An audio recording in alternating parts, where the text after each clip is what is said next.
नमस्कार, आप देखना शुरू कर चुके हैं ओबीसी टाइम्स और मैं हूं विवेक यादव। और आज हमारे साथ एक शख्सियत मौजूद हैं जिनका नाम है अरुण यादव चंचल। पेशे से एक वकील हैं और ये काफी चर्चा में तब आए थे जब प्रेमचंद यादव जी की हत्या हो गई थी। उनका केस लड़ने वाला कोई वकील नहीं था, कोई सामने नहीं आया। उस वक्त उस मुश्किल की घड़ी में सामने निकल के आया एक शख्स, नाम अरुण यादव चंचल। आज हमारे साथ मौजूद हैं। हम इनसे जानने की कोशिश करेंगे। सबसे पहले तो हम आपका परिचय जानेंगे, आपकी शिक्षा दीक्षा कैसे हुई और कैसे आप इस केस में इन्वॉल्व हुए। सबसे पहले बहुत बहुत धन्यवाद और ओबीसी टाइम्स के सभी साथियों को, सभी सब्सक्राइबर को हमारा हाथ जोड़ के करबद्ध प्रणाम। हम मूलतः गाजीपुर में रसूलपुर के रहने वाले हैं। रसूलपुर में हमारा जन्म हुआ। पिताजी के नाम श्री जेबी यादव। अभी वर्तमान में हमारे प्रधान जी रामबली यादव जी हमारे सगे चाचा, कहिए बड़े पिता ही हैं हमारे। तो इस समय हम मौके पर गाजीपुर में हैं। तो हमारी परवरिश ये थी कि हम लोग बड़े गरीब परिवार से उभरे। पिताजी हमारे 7 भाई थे। बड़ा संघर्ष का जीवन था, गरीबी का दौर था। गरीबी के दौर में भी किसी के साथ हमने अत्याचार नहीं किया। जब हमारी समझ आई, हम इलाहाबाद पहुंचे, इलाहाबाद विश्वविद्यालय में पढ़ाई किए, दिल्ली में किए, जगह जगह पढ़ाई किए, तो मुझे ये चीज़ें बड़ी खटकती थी कि एक परिवार होता है, परिवार के बीच 10 लोग हैं, 5 लोग हैं, और जब से चीज़ों को जाति आधारित सेंटर बना दिया गया कि जातियाँ होंगी, उन जातियों में बड़ा खटकता था मन हमारा। उसी दौर में ये देवरिया का मुकदमा आया। देवरिया का मुकदमा बहुत बाद आया। उसके पहले करीब 2 से 3 दर्जन हमने निःशुल्क मुकदमे लड़े। चंदौली निशा का,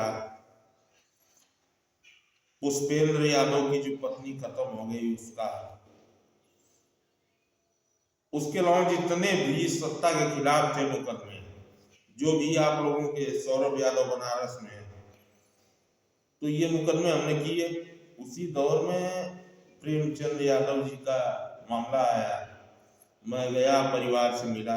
स्थितियाँ ये थी कि आज घर गिर जाएगा, कल घर गिर जाएगा। किसी तरीके से हमारी सामर्थ्य थी, हमने घर को बचा लिया।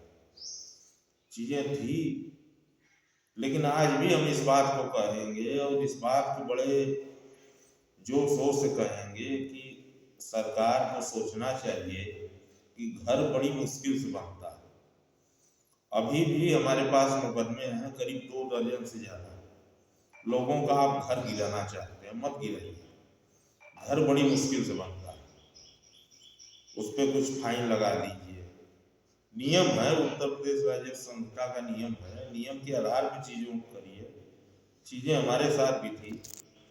अब प्रेमचंद यादव का जो मुकदमा था थोड़ा अनोखा था। न प्रेमचंद दोषी थे, न प्रेमचंद का परिवार दोषी था। घटना हुई, पकड़े गए, एक मिश्रा जी पकड़े गए, लेकिन घर गिरेगा प्रेमचंद यादव का, ये चीजें हुई। तो जात आधारित मत करिए। हम भी तो यादव हैं। आप चीजों को जात आधारित मत करिए कि जाति में हम यादव हैं तो आप किसी का घर गिराएंगे। उस तरीके से पूरा उत्तर प्रदेश का घर गिर जाना चाहिए, क्योंकि पहले यूपी ZLRF में था, अब उत्तर प्रदेश राज्य संहिता 2006 आ गई।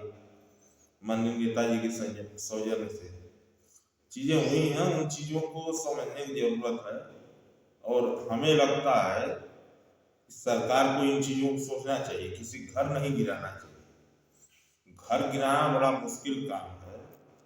अगर आप घर गिराएंगे तो हम घर बचाएंगे, क्योंकि एक घर बनाने में अगर हमारी हैसियत 2 लाख रुपए की है तो हम 5 लाख खर्च करेंगे, और आपका बुलडोजर आएगा घर गिरा देगा।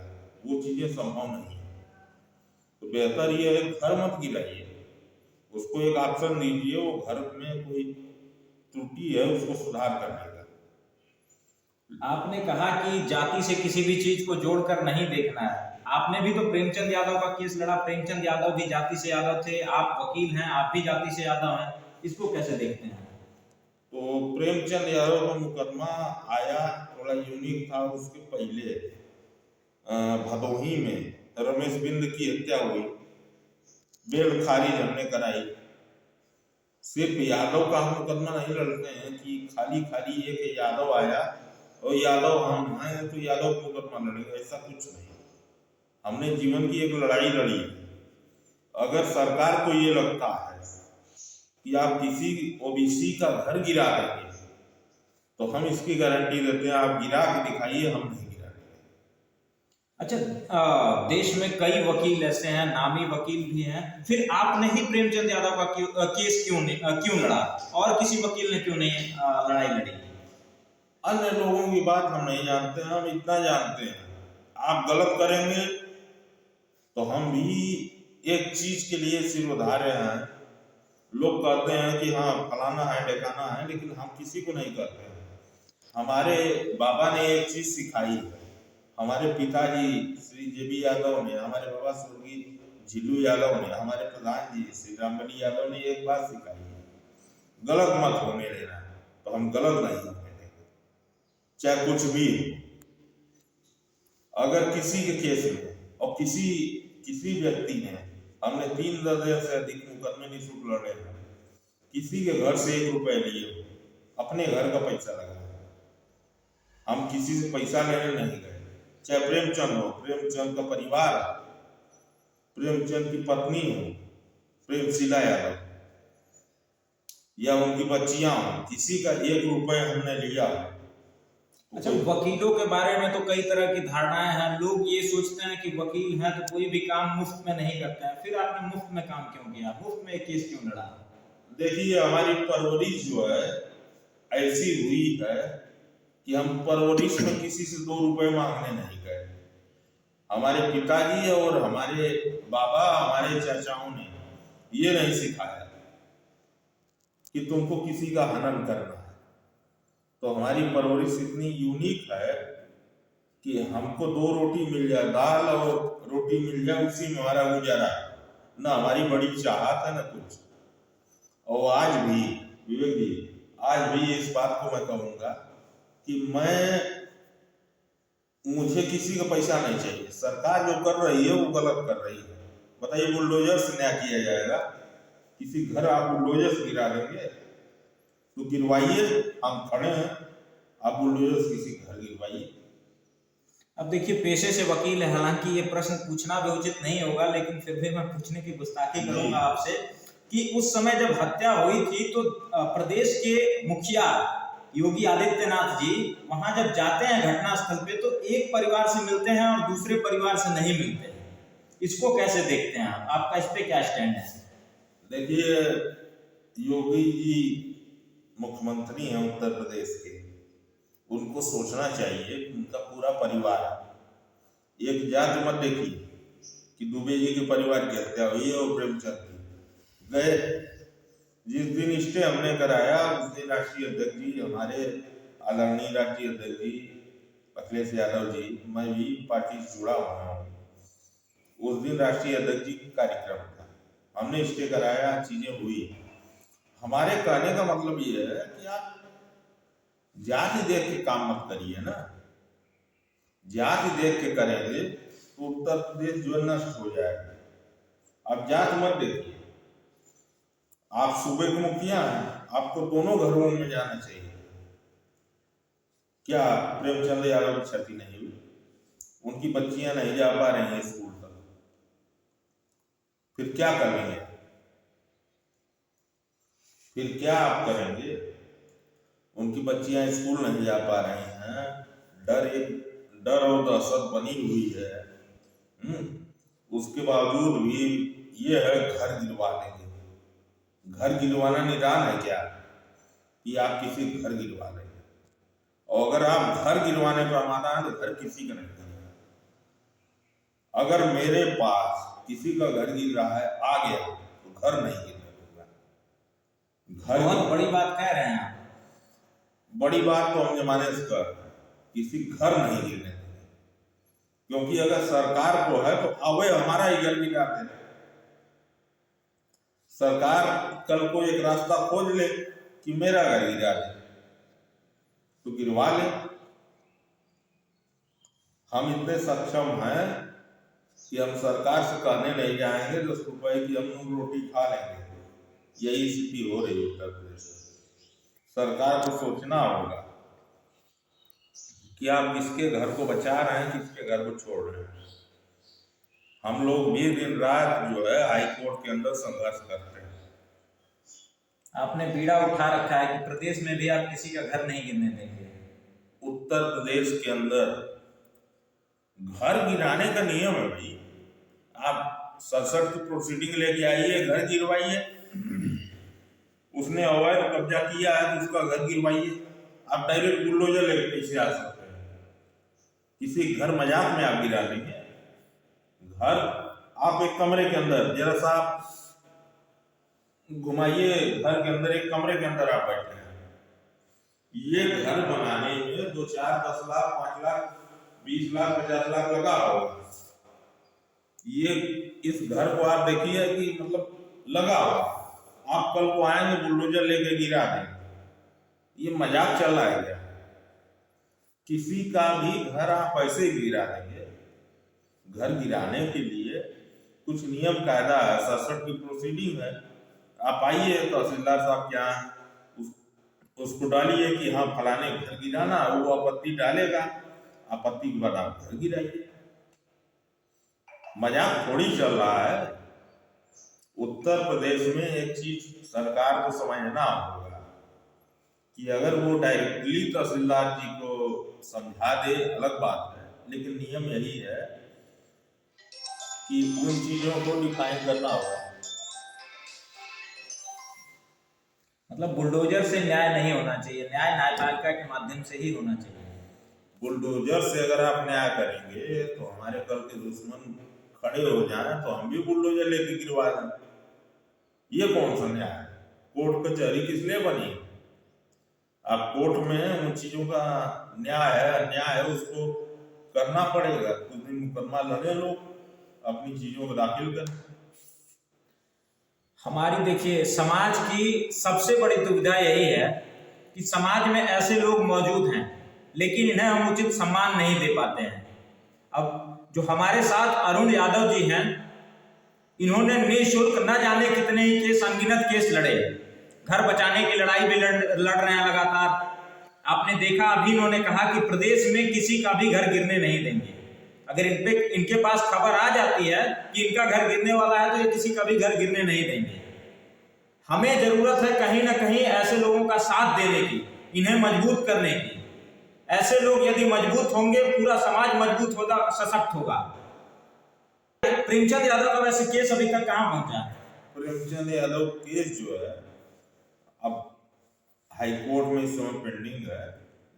वहां से भी स्टे हो जाए तो उनका घर नहीं गिरेगा। सरकार चाह भी ले उनका घर नहीं गिरेगा, क्योंकि चीजों का मतलब ये है कि बच्चे हैं उनके परिवार में, घर गिरा देंगे आप तो वो चीजें नहीं, उन चीजों की क्षतिपूर्ति होगी। समाज को क्या संदेश देना चाहेंगे आप? समाज को इतना संदेश देना चाहेंगे कि स्थितियों के बीच आप लोग खड़े होइए। हम तो लगातार खड़े हो रहे हैं। जाते आधारित इस समय समाज चल रहा है।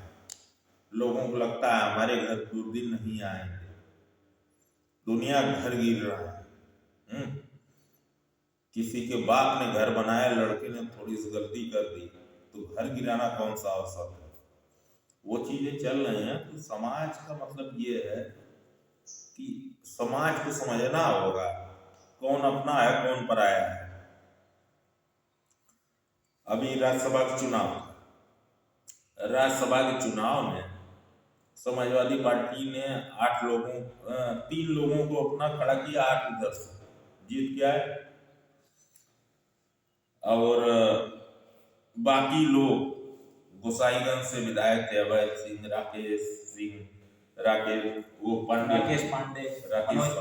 मनोज पांडे लोग गए।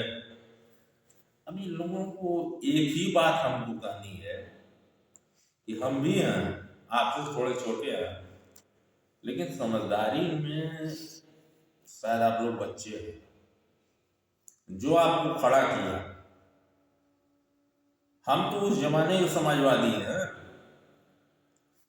समाजवादी का मतलब ये नहीं किसी पार्टी से हम जुड़े हैं, हम उस जमाने के समाजवादी हैं जब चौधरी चरण सिंह और नेताजी दलाराम करण का जमाना था। हमको नहीं पता आप कौन है, हमको ये पता है कि हमको सबको जोड़ के रखना। उस जमाने से हमारा परिवार है। किसान अभी आंदोलन कर रहा है दिल्ली में, किसान आंदोलन चल रहा है। सरकार उनके लिए तमाम तरह की प्रयास कर रही है कि उन्हें दिल्ली में ना घुसने दिया जाए, बैरिकेडिंग लगा के, सड़कों पे कीले धंसवा के। इस पे क्या सोचते हैं आप भी किसान परिवार से ही आते हैं, जैसा कि आपने अभी बताया। किसान मर जाए, किसान मरेगा। रीजन क्या है? अगर किसान कुछ ना करे, देखिए फसल लगी है गेहूं की, गेहूं के अलावा छोटा मोटा सब्जी फसल लगी, बस किसान एक काम कर ले, रोक दे, कुछ मत बोए, कुछ मत बोए। किसान जो है एकदम पूर्ण रूप में अपने आप को रोक दे कि हम कुछ बोएंगे नहीं।